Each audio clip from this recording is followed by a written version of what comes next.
Nang hindi umuusad ang mga puwersa, nagsimulang maglabas ang Russia ng pekeng pahayag ng pagsakop sa mga lungsod. Alam ni Vladimir Putin na lagi siyang may malalakas na long-range drone at misil na masasandalan. Maraming long-range na drone na pinaputok ng Russia papuntang Ukraine ang nagdulot ng matinding pinsala at kayang ipagpatuloy ni Putin ang mga pag-ataking iyon hanggat may sapat na supply. Alam din ng Ukraine at Putin ito at may aksyon sila.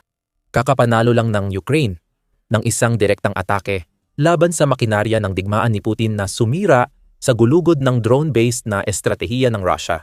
Pinakamasama para kay Putin, ang pag-atake ay simula lang ng sunod-sunod na ataking nagpasunog sa Russia. Noong Enero 13 iniulat ng Kiev Independent na kinumpirma ng Security Service of Ukraine ang matagumpay na pag-atake sa sentro ng produksyon ng drone ng Russia. Naganap ang pag-atake sa Taganrog, Rostov Oblast, Magdamag, na nagdulot ng malaking sunog at sunod-sunod na malalakas na pagsabog. Ipinapahiwatig nito na maaring nakatsamba ang mga drone ng Ukraine sa pagtama hindi lang sa mga bala, kundi pati na rin sa mga kagamitan ng pasilidad ng Taganrog para sa paggawa ng drone. Naglabas ng pahayag ang Security Service of Ukraine tungkol sa pag-atake. Ang Alpha Special Operations Center ng Security Service of Ukraine at hukbong dagat ng Ukraine ay tumama sa mga gusali ng Atlant Aeroplant sa Taganrog, Rostov Oblast, Russia. Sabi ng Security Service of Ukraine, dahil sa mga pag-atake, may malalakas na pagsabog at sunog sa lugar. Sinabi ng Security Service of Ukraine na ang Atlant Aero ay kasali sa lahat ng yugto ng paggawa ng Russian drone, mula disenyo hanggang aktwal na paggawa ng isang partikular na drone. Isa na namang bahagi ng matagal ng serye ng pag-atake ang pinakahuling insidente. Malakas nang tinatarget ng Ukraine ang mga pasilidad ng lohistika at produksyon ng Russia mula nang makaya nilang umatake sa loob ng Russia. Ginagawa nila ito dahil bawat napapatigil na linya ng produksyon o nasirang logistical na node ay maaaring magligtas ng dos-dosenang o daan-daang buhay ng mga Ukrainian. Kadalasan, humahantong ito sa mas maraming namamatay na Russian. Unti-unting pinapahina ng Ukraine ang makinarya ng digmaan ni Putin at ang Taganrog ay bagong halimbawa nito. May ulat ang Sky tungkol sa pinakabagong pag-atake ng Security Service of Ukraine at kung paano na isakatuparan ng Ukraine ang operasyon. Ayon sa ulat, hindi drone ang ginamit ng Ukraine sa pagsira ng Atlant Aeroplant. Sa pagkakataong ito, mga misail ang ginamit ng Ukraine na karaniwang may kakayahang maghatid ng mas malakas na puwersa ng pagsabog kumpara sa mga long-range drone na ginamit ng Ukraine sa mga ganitong pag-atake noon. Tinarget ng mga misail ang mga gusali at planta ng paggawa ng drone na mahalaga sa produksyon ng mga drone ng Russia laban sa Ukraine. Ayon sa ulat, hindi lang produksyon, kundi pati testing facilities ng Atlant Aero ang tinarget ng Ukraine gamit ang misail na nagpapahirap sa pagdisenyo ng mga bagong drone ng Russia. Dagdag pa rito, tinamaan ng Ukraine ang mga pagawaan na responsable sa paggawa ng mga elemento ng electronic warfare o electronic warfare system na mas mahalaga kaysa sa inaakala dahil kapag hindi kayang gumawa ng Russia ng electronic warfare systems, nawawalan sila ng estratehiya sa air defense na bumabawi sa kabiguan ng kanilang mas konkretong depensa na pigilan ang mga long-range na pag-atake. Nakakapagpalihis ng drone at missile ang electronic warfare pero hindi ito posible kung walang mga sistema. Pwedeng gumawa ng electronic warfare system ang Atlant Aero para sa kanila. Kung ganon nga, abangan ang 2 beses na pag-atake sa partikular na plantang ito. Sa malapit na hinaharap, gugustuhin ng Ukraine na samantalahin ang kakulangan ng electronic warfare systems ng Atlant Aero habang may pagkakataon pa. Tungkol naman sa dahilan kung bakit gugustuhin ng Ukraine na tamaan ulit ang planta, natalakay na natin ang isa sa mga dahilan. Ang Atlant Aero ay isang planta ng paggawa ng drone na may kumpletong proseso. Ibig sabihin, may mga pasilidad ito na nagpapahintulot sa Russia na gawin ang mga drone mula sa simpleng konsepto hanggang sa mismong produksyon. Particular, ayon sa New Sky, gumagawa ang planta ng mga piyesa na ginagamit sa Orion drones ng Russia, pati na rin ng mga piyesang kailangan para sa ilang Russian first-person view or first-person view drones, sama na rin ang nasabing electronic warfare systems. Pero ang pangunahing tungkulin ng Atlant Aeroplant ay paggawa ng long-range Molniya drones ng Russia. Isa sa mga pinakaunang nadagdag sa long-range drone arsenal ng Russia. Kilala ang mga drone na ito dahil mura, epektibo at napakadaling gawin. Habang may pasilidad pa ang Russia, naglabas si Trap Aggressor ng profile ukol sa drone na ito at upgrade mula Russia. Noong Oktubre 2025, nalaman na plywood, styrofoam, at ilang piyesa mula Tsina lang ang kailangan ng Russia para gumawa ng mga drone na ito. Ang pagiging simple, kung gayon, ang malaking bentahe ng drone, kasama na ang pagiging abot kaya nito. Resulta sa Atlanta. Kapag pinagsama mo ang mga piyesa, magkakaroon ka ng kakaibang kahoy na drone na parang do-it-yourself project.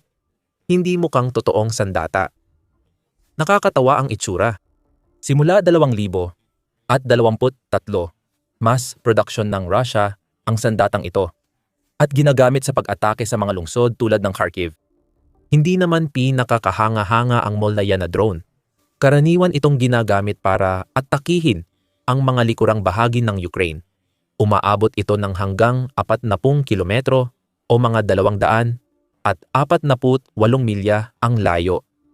Kahit na may mga pagkakataon na mas malayo pa ang nararating nito. Ang payload nitong 35 kilo o 65 kilo ay hindi kasing impressive ng dala ng long at medium range na sandata ng Russia.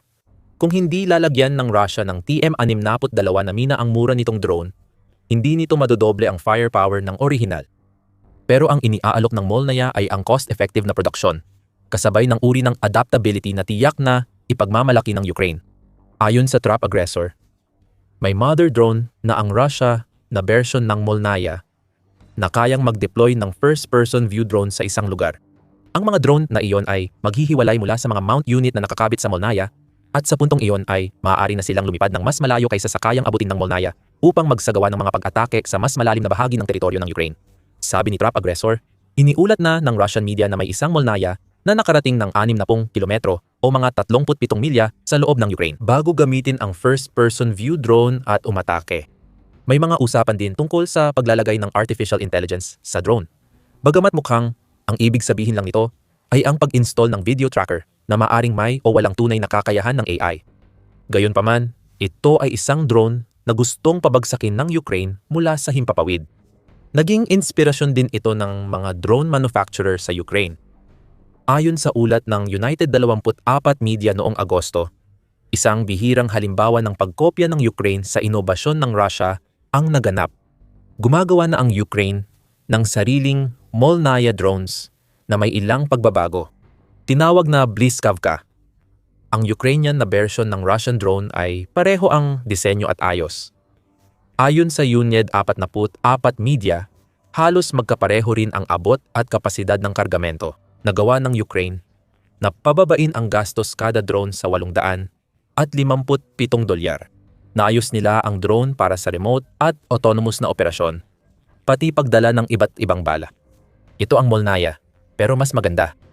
Iyan ang nagbabalik sa ginawa ng Security Service of Ukraine noong gabi ng Enero 13. Ang Atlant Aeroplant sa Taganrog ang pangunahing gumagawa ng drone na ito sa Russia, kaya target ito ng Ukraine. Walang magagawa ang Ukraine tungkol sa pagkuha ng Russia ng murang piyesa na kailangan para gawin ang Molnaya. At wala rin itong magagawa sa katotohanang halos walang gastos ang Russia sa paggawa ng drone na iyon pagdating sa military spending.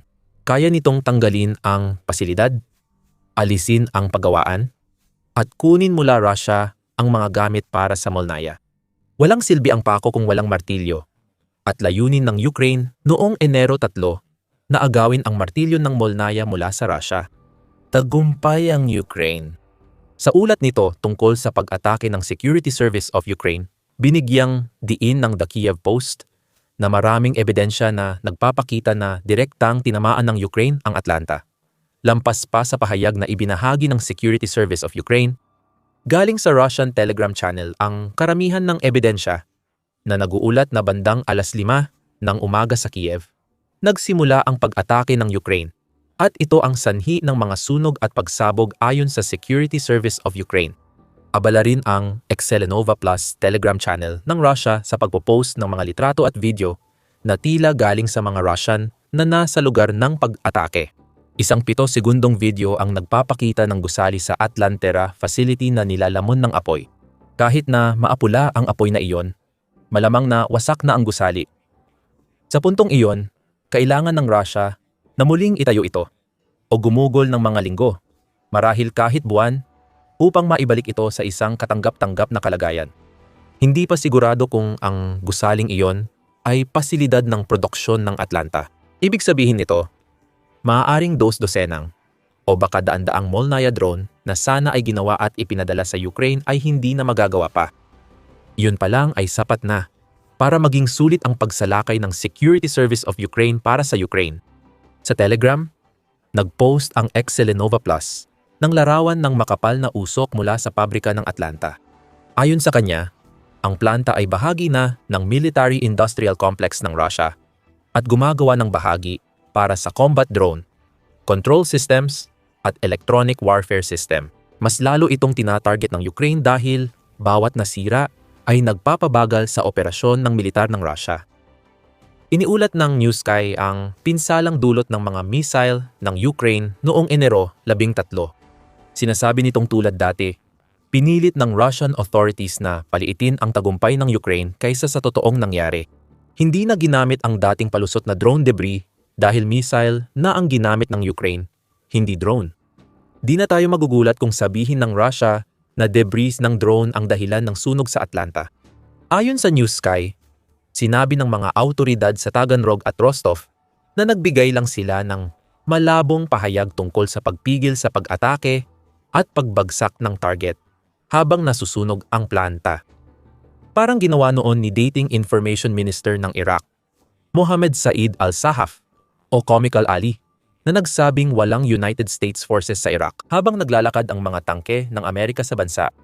Hindi mo masasabing napigilan mo ang atake kung kita naman ng lahat ang matinding epekto nito. Dapat sanay na ang Rusya sa sunog ng Atlanta. Nangyari na ito bago tinamaan ng Ukraine ang drone facility sa Taganrog noong Hunyo 2000 at 25 ayon sa Kiev Independent. Sa isang maingat na pahayag, kinumpirma ni Andriy Kovalenko ng National Security and Defense Council ng Ukraine na may tumama sa pasilidad sa Taganrog.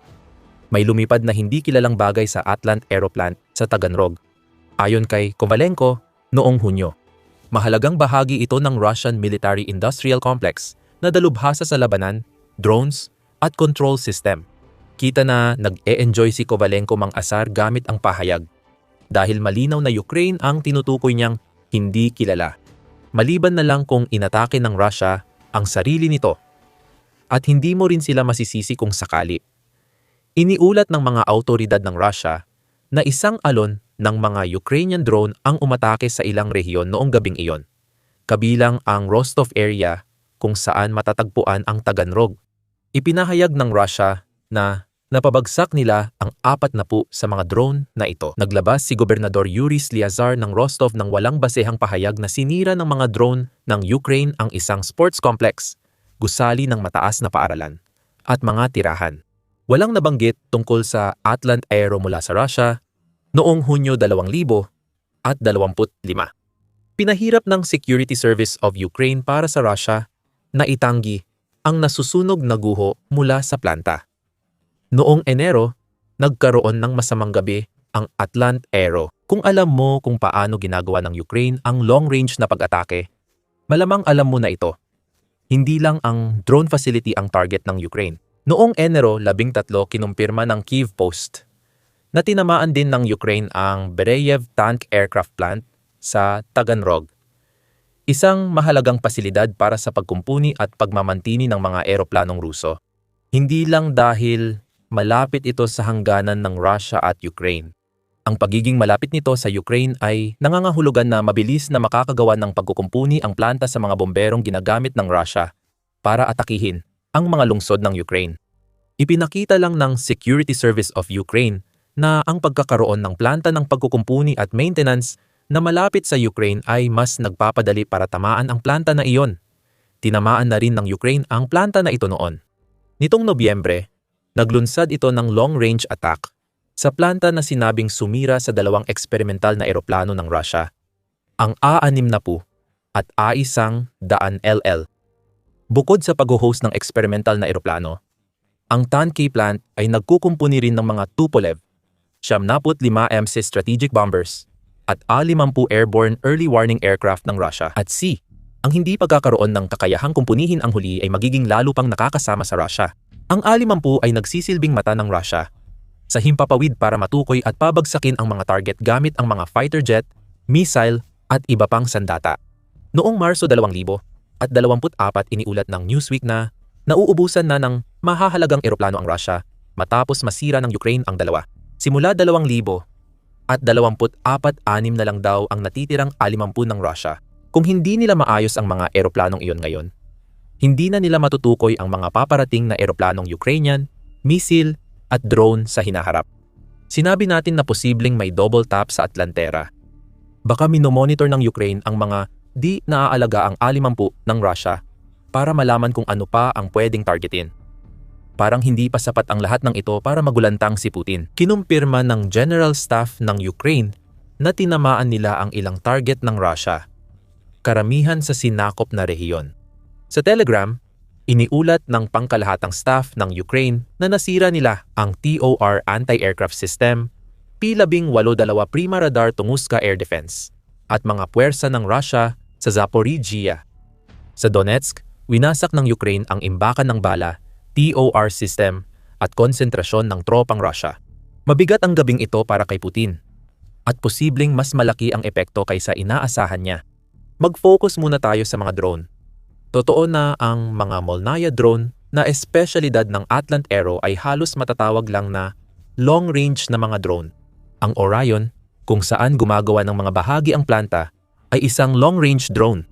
Iniulat ni Odin na ang drone ay may 700 kilometrong o 434 milyang saklaw. At kaya nitong magdala ng hanggang 4 na guided missile o bomba. May maximum payload din itong 200 kilo o 400 at 40 libra. Makatarungan sabihing tinarget ng Ukraine ang mahalagang pasilidad dahil kailangan ito sa long-range drone campaign ng Russia. Mas pinalakas ng Russia ang paggamit ng long-range drones noong 2000 at 25-2000 at 26 na posibleng maging pangunahing paraan ni Putin para saktan ang Ukraine.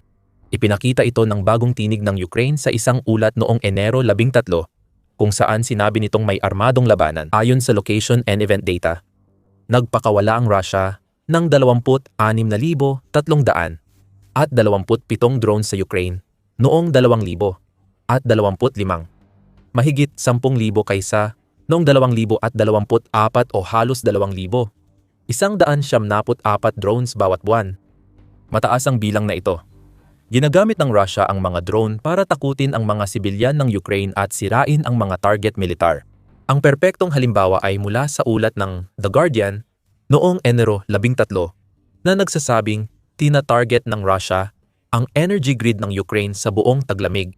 Ayon sa ulat, ang temperatura sa Kyiv tuwing taglamig ay maaring bumaba hanggang -12 degrees C o 10 degrees F.